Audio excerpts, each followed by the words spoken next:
Quandre Diggs can patrol the middle of the field as a single high post safety.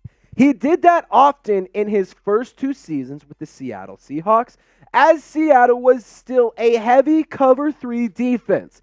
In the past 2 seasons, the Seahawks used more split safeties, but Diggs still played deep. Now, if you don't know what we're talking about in today's video, let me tell you, it's free agents that the New Orleans Saints can sign. And hey, spoiler alert, the first one we're going to talk about is Quandre Diggs. But before we dive into today's free agency rumors, I need your help. We're closing in on 27,000 subscribers. We're just under 300 away. So help a brother out. Lock us in for daily Saints videos around your favorite team, all for 100% free.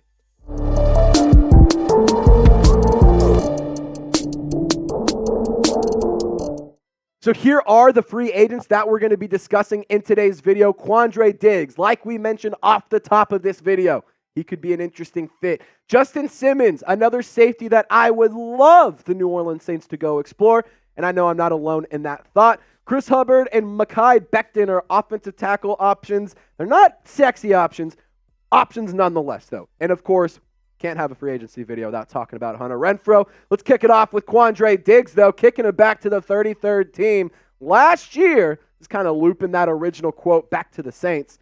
New Orleans Saints used about the same rate of middle-of-the-field open and closed coverages as the Seahawks. Pretty interesting there.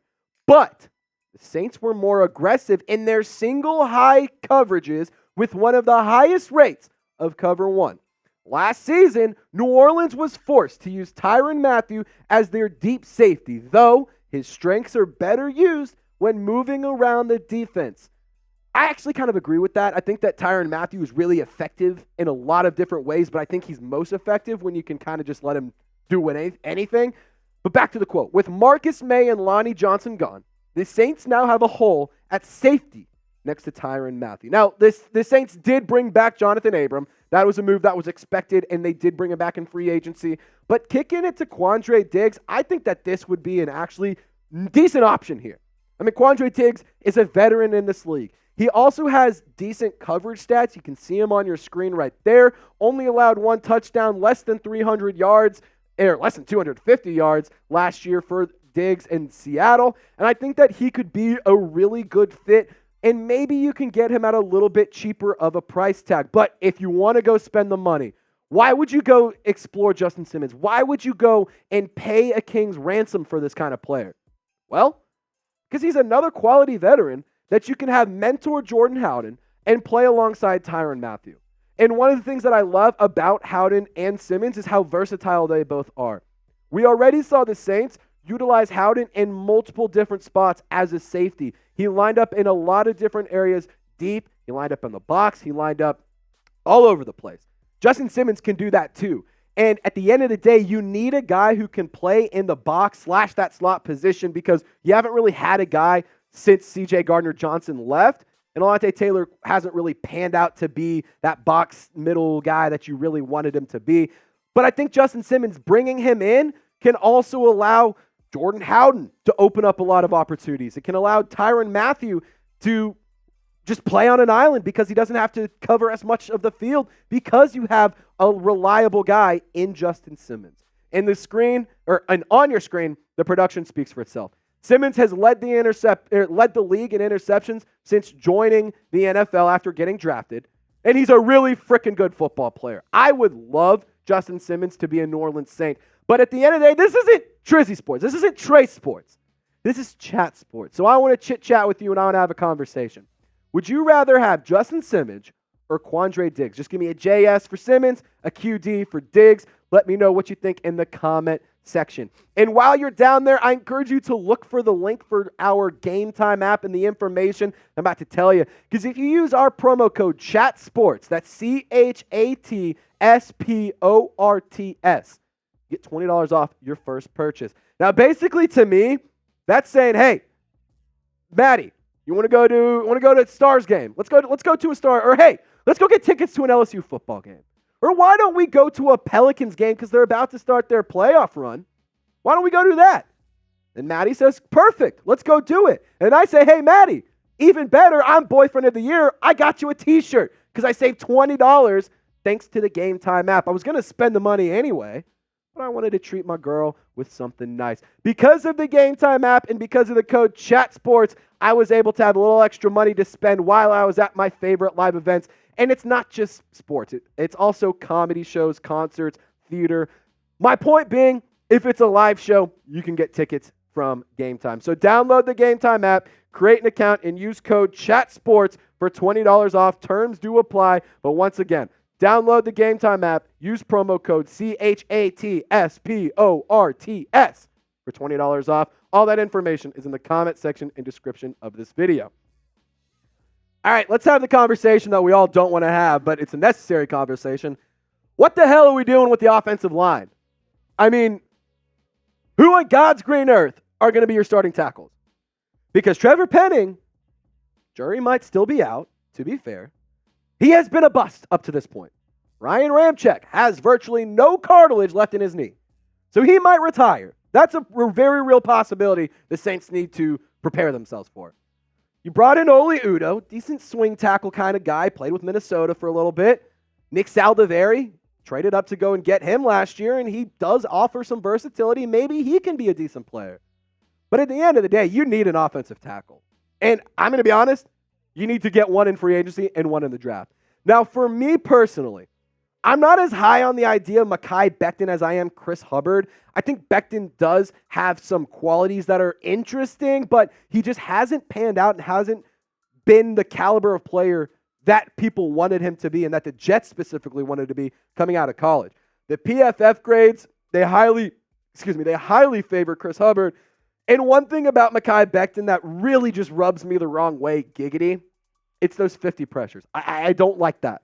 Because I'm a believer that pressures are a meaningful metric because pressures lead to sacks, they lead to throwaways, they lead to poorly thrown balls, they lead to a lot of different things. So I like the idea of going Chris Hubbard in free agency, but like I said, you got to address it in the draft.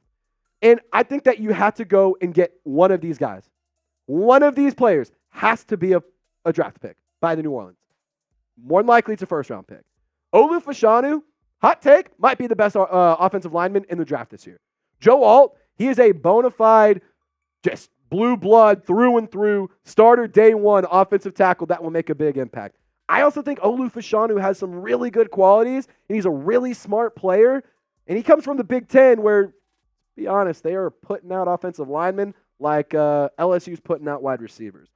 Or actually, never mind. We're going to keep it moving. Talisi Fuaga, he's a right tackle, a mauler. He has really, really nice attributes, and he has some really nice qualities that I think would be a really good fit for New Orleans, especially if they can't roll with Ryan Ramczyk. Troy Fontenot, he plays on the interior offensive line, but he's versatile, and he can kind of play anywhere. And Amarius Mims, he is also a right tackle.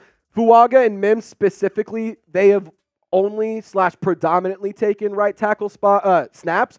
So I wouldn't necessarily trust one of those two guys to be my left tackle of the future, but Olu Fashanu, hell yeah. Troy Fontenot, absolutely. Joe Alt, I'm sprinting to the draft stage with my card. And my point about all of this, I made it before, I'm going to say it again. You cannot leave the draft with no offensive line selections. If you do, you failed. I don't care if you somehow end up with Jaden Daniels and Malik Neighbors and Jalen Green and Luke McCaffrey. I don't give a shit. I don't.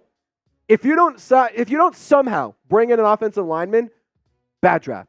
If you don't use one of your top 2 picks on offensive linemen, going to make a hot take maybe? Might not be the best draft.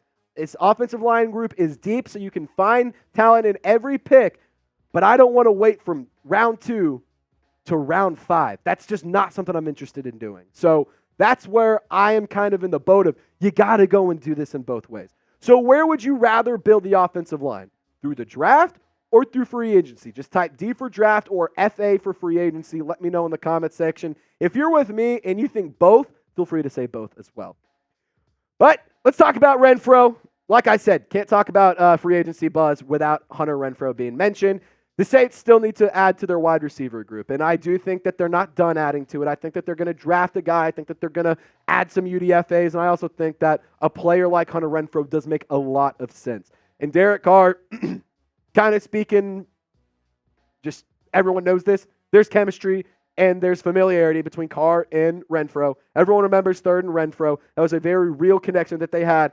And with Derek Carr, Hunter Renfro put up some pretty decent numbers, over 2,500 yards and 16 touchdowns in his career. But with the Saints wide receiver room right now, I'm going to just say this. Stanley Morgan, that is a special teams addition. I don't think he's going to have more than 10 catches this year. If he does, and he's a good player, fully prepared to be wrong, and I'll eat my own words. But A.T. Perry, I think, is a big-time breakout candidate. Rashid Shaheed, we know what the speedster can do. We just need to see him get utilized a little bit more and stay healthy. But I think if you were to bring in a guy like Hunter Renfro, you can have some more versatility with Rashid Shaheed. You can line him up on the outside. You can line him up at the slot as well. You can have A.T. Perry line up in the slot. You can have A.T. Perry line up on the outside. Whereas Hunter Renfro, I would like him to be our slot guy. And then you have a package of Chris Olave, Hunter Renfro, Juwan Johnson as your tight end, Rashid Shaheed. Maybe you don't go tight end. Maybe you also throw A.T. Perry in there instead. And then you have Alvin Kamara holding it down as a running back. I think that's a really smart way to go about it. And I do think that Hunter Renfro makes a lot of sense. It's the obvious move for New Orleans. Like, this is something that I just cannot see the Saints passing up. It just makes too much sense. But I'd also draft a wide receiver. And what I would do is I would draft a wide receiver first, and then in May, maybe even as far as June, I would go and sign Hunter Renfro. Let the market kind of dip. Let it kind of cost a little extra or little less money, and go and get a guy like an Adney Mitchell or Xavier Legette or Ladd McConkey, who's a yak machine. Keon Coleman, a big-bodied dude. Jonathan Franklin has unbelievable production for Oregon. Malachi Corley might actually be the best yak artist in the college football sphere or in the draft this year. And all of these guys you see on your screen are wide receiver / pass catching targets that you can get in day 2 or later. I don't have Marvin Harrison Jr. I don't have Malik Neighbors or Brian Thomas because I don't think the Saints are going wide receiver round 1. But there's one note here. Jatavion Sanders at the bottom right of your screen. He's a tight end. And if the Saints want to add a tight end, they've expressed interest in adding a pass catcher, not specifically a receiver, but a pass catcher. That's coming from Dennis Allen. Jatavion Sanders might make some sense in round 2. If you made it to the end of the video, it was a little bit of a longer one. I just want you to give a real one in the chat because it's a real one. Roll call.